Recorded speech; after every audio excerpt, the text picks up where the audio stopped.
Good morning class. Here we start lesson 9 जिसका नाम है religion social reform movement and culture awakening. ठीक है, तो इस चैप्टर में हम लोग क्या पढ़ेंगे, how the Indian society in the 19th century, various social religion movement and Muslim reform and movements and reform affected the society and growth of education culture and art and culture हम लोग देखेंगे। ठीक है, चलिए शुरू करते हैं। तो the religion and social reform had significant role in Indian history 19th century, the various factor of responsible for the Indian. हमारे पास जो शुरुआत में हम लोग देखें 19th सेंचुरी में, तो बहुत सारे रिफॉर्म हुए कहाँ पर, रिलीजियंस और सोशल में। तो जो इसमें क्या कहते हैं, बहुत सारे फैक्टर इफेक्ट कर रहे थे शुरुआत में सोशल और रिलीजन चेंज के लिए इंडिया में, जिनको हम लोगों ने फेस किया और हम लोग उनसे आगे बढ़ के आए। Indian society was repleted with able of unlighted, क्या क्या जो हमारे अंदर खामियां थी, जो हमारी सोसाइटी में क्या क्या खामियां थी, अनटचेबिलिटी, सती सिस्टम, प्लाइग्रेंट ऑफ दलित, उनका दलितों का शोषण, ठीक है, अनटचेबिलिटी, छुआछूत, सती प्रथा। आप जो किसी का यदि हस्बैंड डाई हो गया है तो उसको उसी के साथ उसी जो क्या बोलते हैं उसको, चिता के साथ उसको जला दिया जाता था, या फिर उनको बोल दिया जाता था, फोर्स किया जाता था कि आप इस चिता के ऊपर बैठ जाइए, आप भी जल जाइए। ठीक है, तो कस्टम ऑफ ड्रिंकिंग एक्सेट्रा। ठीक है, तो इनसे हम लोगों ने, इन सिचुएशन से, the situation force to intellectual Indian begin reform movements. इस तरीके से क्या है, कुछ इंटेलेक्चुअल आए, जो इंडियन एक्चुअल इंटेलेक्चुअल आए जिन्होंने रिफॉर्म किए इन सब चीज़ों में। ठीक है, अब हम उनमें वन बाई वन उन इंटेलेक्चुअल्स के बारे में पढ़ेंगे। तो पहले इंटेलेक्चुअल की हम बात करते हैं, राजा राम मोहन राय एंड ब्रह्म समाज। राजा राम मोहन राय, आप ये खूबसूरत सी फोटो देखेंगे, राजा राम मोहन राय की है। ठीक है, राजा राम मोहन राय जो है पीनियर ऑफ रिफॉर्मिंग मूवमेंट। ये क्या थे बेटा, ये मार्गदर्शक थे बहुत ज़्यादा मूवमेंट्स के, मतलब इन्होंने बहुत ज़्यादा मार्क्स दिए। He is called father of social reform, मतलब फादर ऑफ सोशल रिफॉर्म की इनको एक उपाधि दी गई है। His idea great impact on the reform in 19th century. Raja Ram Mohan Roy founded the Brahmo Samaj 20 अगस्त 1828 को इन्होंने ब्रह्म समाज बनाया। और यहाँ पे क्या होता था, ये सब लोग एक जगह गैदर होकर उपनिषद वगैरह को पढ़ते थे। ठीक है ना, उपनिषद की, ये जो हमारा जो आर्ट एंड कल्चर था पुराना, उसको पढ़ते थे। ठीक है, उपनिषद उनमें से एक था। After the studying of religion literature different religion, he comes to conclusion that all religion come head one God. मतलब इन्होंने सारे रिलीजन्स को पढ़ा और उन्होंने एक बात कही कि सबके पास, सभी में बात की गई, एक ही गॉड है। ठीक है, फिर इन्होंने क्या किया, he wrote book in Bengali, Hindi, Sanskrit, Persian, English, इन सब भाषाओं में इन्होंने किताबें लिखी। इनकी 2 न्यूज़पेपर थे, बंगाली में और एक था आपका पर्सियन में। ठीक है, और इन्होंने सती सिस्टम ख़त्म करवाया। किसकी मदद से, उस समय थे Lord William Bentinck impress his effort to sati प्रथम इन 1829। ये आपको डेट याद रखनी चाहिए, MCQ में आपसे पूछी जा सकती है। ठीक है ना, और ये कब चलेगा, कब इनका देहांत हो गया था बेटा, ये ही डाई इन 1833। ठीक है ना, तो इनका सबसे इंपॉर्टेंट क्या है बेटा, ब्रह्म समाज, और जो 1828 की बात है, और 1829 में इन्होंने सती सिस्टम को बंद करवा दिया था। ठीक है, इनका बहुत वाइटल रोल है इंडियन हिस्ट्री में। ठीक है ना, तो अब इसके बाद आते हैं जो सेकंड जो आपके महत्वपूर्ण व्यक्ति हैं, वो बेटा स्वामी दयानंद सरस्वती और आर्य समाज। स्वामी दयानंद सरस्वती फाउंड आर्य समाज इन 1875। इनका स्लोगन था बेटा, बैक टू वेदास, वेदों की ओर लौटो, इनका कहना था, क्योंकि वेद में ही आपका सारा सत्य छुपा हुआ है।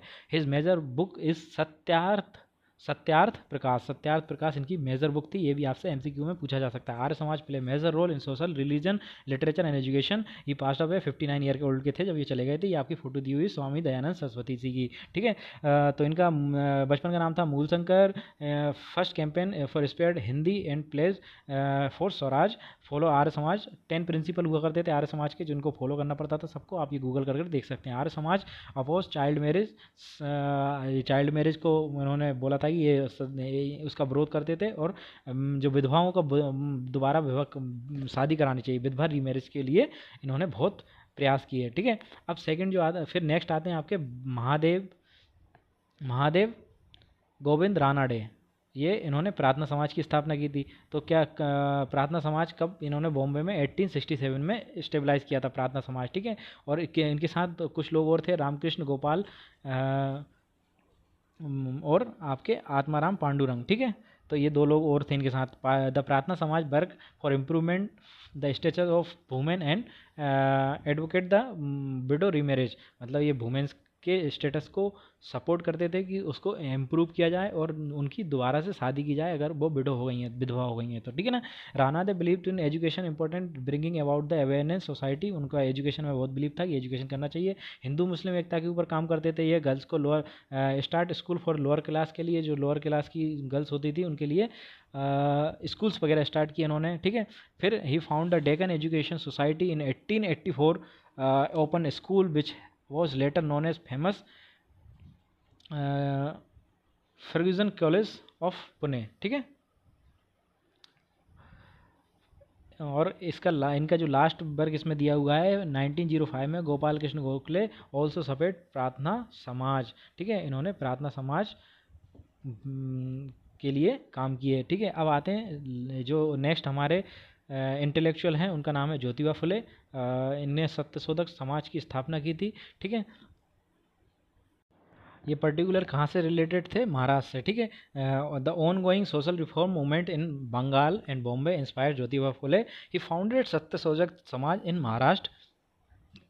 Also start school for Dalit, उन्होंने स्कूल किए दलितों के लिए स्टार्ट किए। ये अपोज अनटचेबिलिटी, छुआछूत का बहुत विरोध करते थे ये लोग, ठीक है। ये जो ज्योतिबा फुले जी थे बहुत विरोध करते थे। Society aware problem for Dalit, मतलब सोसाइटी को अवेयर कराया दलित की प्रॉब्लम से। He was a staunch supporter of widow remarriage, मतलब विडो रीमैरिज के लिए बहुत ज़्यादा प्रयास किए इन्होंने। फॉर एग्जांपल उन्होंने सेट किया एग्जांपल अपनी फील्ड में, ठीक है ना। He also receive support of social reform Jagannath Seth and बाउद जी, ठीक है ना। तो इन दोनों से इन्होंने सपोर्ट मिला हुआ था, ठीक है। ये दो नाम भी आपको याद रखना है, ठीक है। अब इसके बाद आते हैं very very important, Swami Vivekananda और Ramakrishna mission. Another important social reformer in 19th century, Ramakrishna Paramhansa. He was born in 1836 Hooghly district Bengal, ठीक है। By childhood he was inspire by the acceptance purity of all religion. उन्होंने बोला था, इनका ये बड़ा इंपॉर्टेंट है, उन्होंने क्या किया था, accept the purity of all religion, सारे रिलीजन्स एक समान है, सभी के अंदर प्योरिटी है, उन्होंने माना था।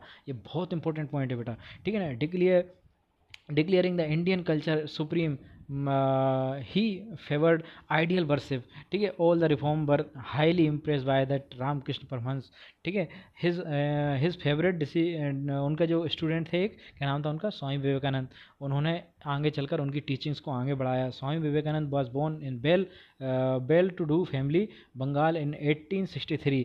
इन चाइल्डहुड वॉज इनका जो नाम था नरेंद्र नाथ दत्त था इनका नाम बचपन में, ठीक है ना।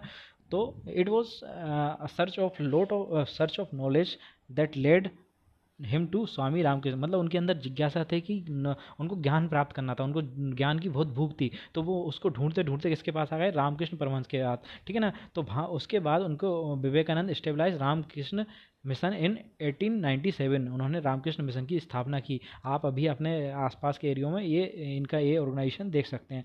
The aim of the mission is link Indian nationalism to spiritualism, मतलब जो नेशनलिज्म देशभक्ति को spiritualism and serve the society, ये इनका काम था particular.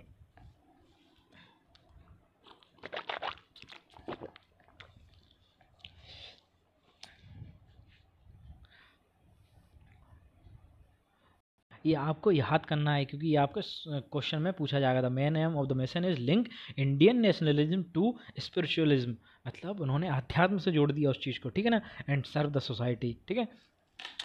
The mission respect all religion and pursuing the honor of devotion, inspire the countrymen to elementally poverty and create awareness, उन्होंने awareness फैलाया, इंडियन कल्चर को लोगों के सामने रखा, ठीक है। Swami Vivekananda was the view that youth were biggest force of country. He believe that great worship was provide food to hungry, मतलब अगर आप लोगों को अगर खाना देते हैं, फूड जो भूखे हैं उनको खाना देते हैं, तो सबसे ज़्यादा इसी में पूजा है, यही पूजा है। Knowledge is ignorant and affectionate help to need peoples, ठीक है ना। तो ये उनका एम था, मतलब उनका मेन क्या, मतलब आप देख रहे हैं कितनी बड़ी बात बोली है। यदि आप फूड देते हैं किसी भूखे को तो ये आपकी वर्शिप है, पूजा है ये आपके लिए, ठीक है। अब इसके बाद आएगी बेटा एनी वेसेंट, ये हम लोग नेक्स्ट लेक्चर में पढ़ेंगे। आई होप आपको समझ में आएगा। Thank you.